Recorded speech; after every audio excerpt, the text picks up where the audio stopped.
Nous sommes à une trentaine de kilomètres de Kiev, la capitale ukrainienne. Une cinquantaine de personnes se sont donné rendez-vous au milieu de nulle part. Tous sont des civils, mais beaucoup sont venus en treillis. Et pour cause, ils viennent participer à un camp d'entraînement militaire. Première leçon, le maniement des armes. Voilà une cartouche. Il faut juste la glisser comme ça.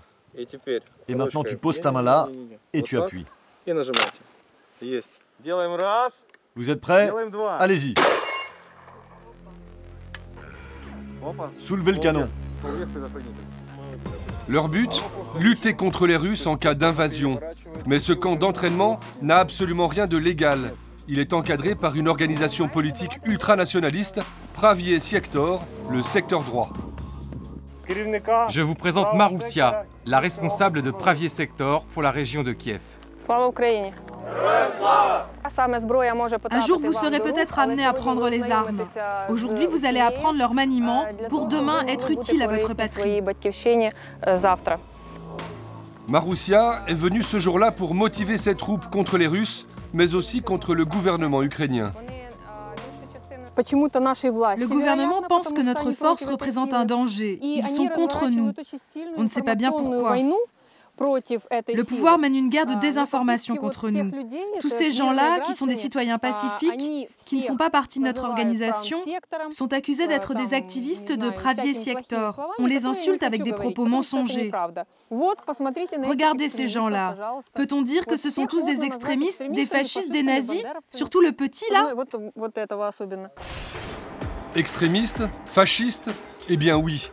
L'organisation est une alliance de petits groupes d'extrême droite qui se sont fait connaître avant la Révolution par des défilés nationalistes avec salut nazi.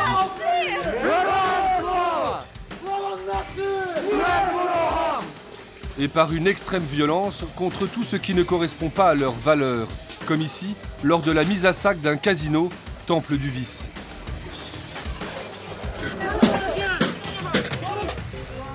À l'automne dernier, pendant la Révolution, ces groupuscules ont rejoint l'organisation Pravié Sektor sur les barricades de la place Maïdan à Kiev pour mettre leur violence au service des manifestants pro-européens contre le pouvoir de l'époque.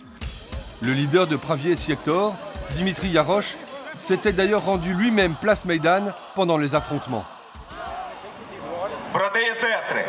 Frères et sœurs, la situation est difficile. À nouveau, le pouvoir nous cache la vérité. Ces résultats ne correspondent pas aux attentes du peuple. Pravié Sektor ne va pas déposer les armes. Yarosh est aujourd'hui candidat à la présidentielle du 25 mai prochain.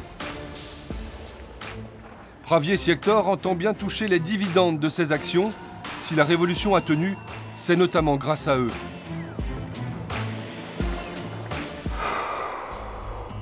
Irpen, à quelques kilomètres de Kiev. Nous avons rendez-vous avec un responsable de l'organisation, Alexander Nikolaets. Cet ancien officier de la marine soviétique s'est autoproclamé policier. Sa mission, patrouiller pour assurer la sécurité du territoire dont il a la charge. On va prendre ce fusil-là. Pourquoi vous utilisez des armes? Tu vas voir, c'est pas très calme. C'est dangereux? Il y a toujours du danger. Comme on dit, il vaut mieux en faire trop que pas assez. Voilà, on est prêt. Le parti revendique 800 hommes armés et formés comme Alexander. Et profitant de l'instabilité qui règne en Ukraine, ils se rendent petit à petit indispensables, sans mandat officiel.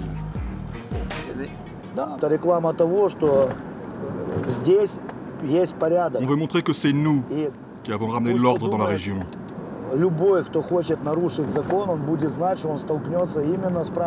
Les gens savent que s'ils viennent ici, ils auront affaire à nous.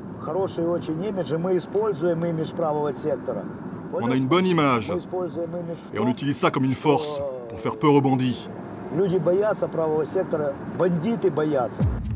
C'est lui qui le dit. Pour tenter de nous prouver qu'il fait du bon boulot, il arrête un taxi. Voilà, c'est mon numéro et celui de mon adjoint.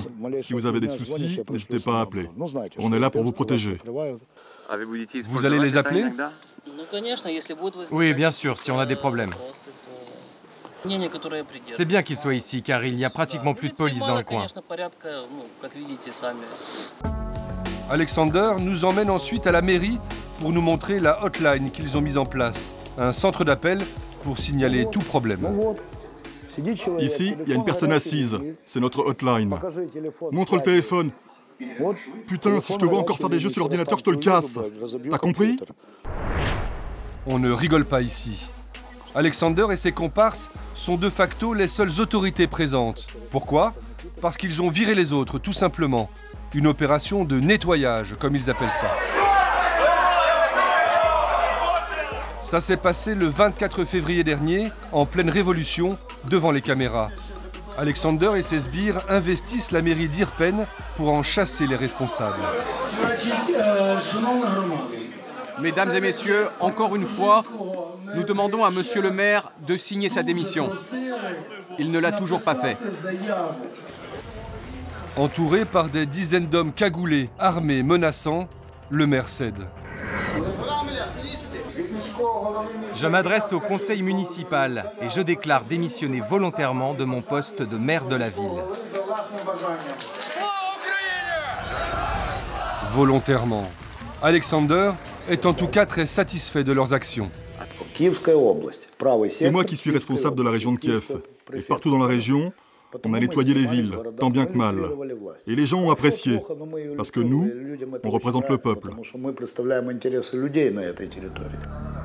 Menaces et violences contre ceux qu'ils considèrent comme des ennemis de la révolution. Voilà leur tactique. Comme on le voit ici lors d'un autre nettoyage. En fait, l'agression d'un procureur de la ville de Rivno. Écoute-moi, putain. Me touche pas. Écoute-moi. Ferme ta gueule. Je vais te mettre une corde au cou et je vais te traîner à travers la ville. Ton temps est fini, salaud. Tout le monde va voir ta sale gueule. Reste là, connard. Reste là, putain. Des méthodes de fascistes. Ils ne sont pas là pour défendre l'Ukraine, mais pour imposer leur vision extrémiste. L'agresseur sera abattu par la police quelques jours plus tard. Reste que le gouvernement ukrainien n'a pas les moyens de se débarrasser de Pravier Siektor, et ce, alors que l'ennemi russe s'en sert d'alibi pour justifier son intervention. Poutine lui-même accuse Kiev de vouloir légaliser les extrémistes. De quoi tendre encore un peu plus la situation jusqu'à la présidentielle du 25 mai.